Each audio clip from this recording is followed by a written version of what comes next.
Sognavo per noi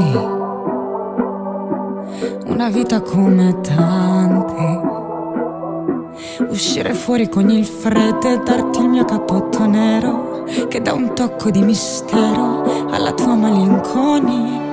E non ti appartenevo, ero solo un'altra donna nel tuo letto. A pensarci mi bastava, ma che scema. Dai, prendi il tuo cappotto nero che alla fine mi sta meglio. Oh, oh, oh, oh. Ti direi che con te invecchierei, ma la notte è giovane. Non perdiamoci in chiacchiere, per carità. Io con te non ci voglio parlare di cose stupide, cose stupide. E lo so che soffrirò, d'amore soffrirò, come un cane soffrirò. Non te lo posso dire, per carità, che ogni volta finiamo a parlare di cose stupide, cose stupide. È strano rincontrarsi dopo tanto sotto un fulmine. Mi chiedi come stai, ma non saprei come riassumere in un attimo. Magari evito non fare la drammatica, diresti tu che tanto non ti appartenevo.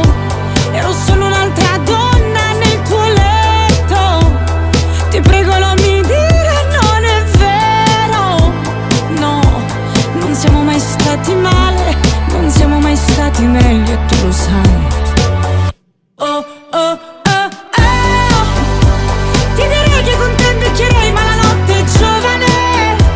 Non perdiamoci in chiacchiere, per carità. Io con te non ci voglio parlare di cose stupide, cose stupide. E lo so che soffrirò, d'amore soffrirò, come un cane soffrirò. Non te lo posso dire, per carità, che ogni volta finiamo a parlare di cose stupide, cose stupide. Soffrirò, d'amore soffrirò, come un cane soffrirò, ma poi starò meglio. Soffrirò, d'amore soffrirò, come un cane soffrirò.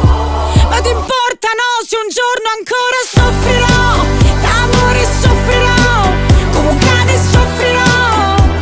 Non te lo posso dire, per carità, che ogni volta finiamo a parlare di cose stupide, cose stupide.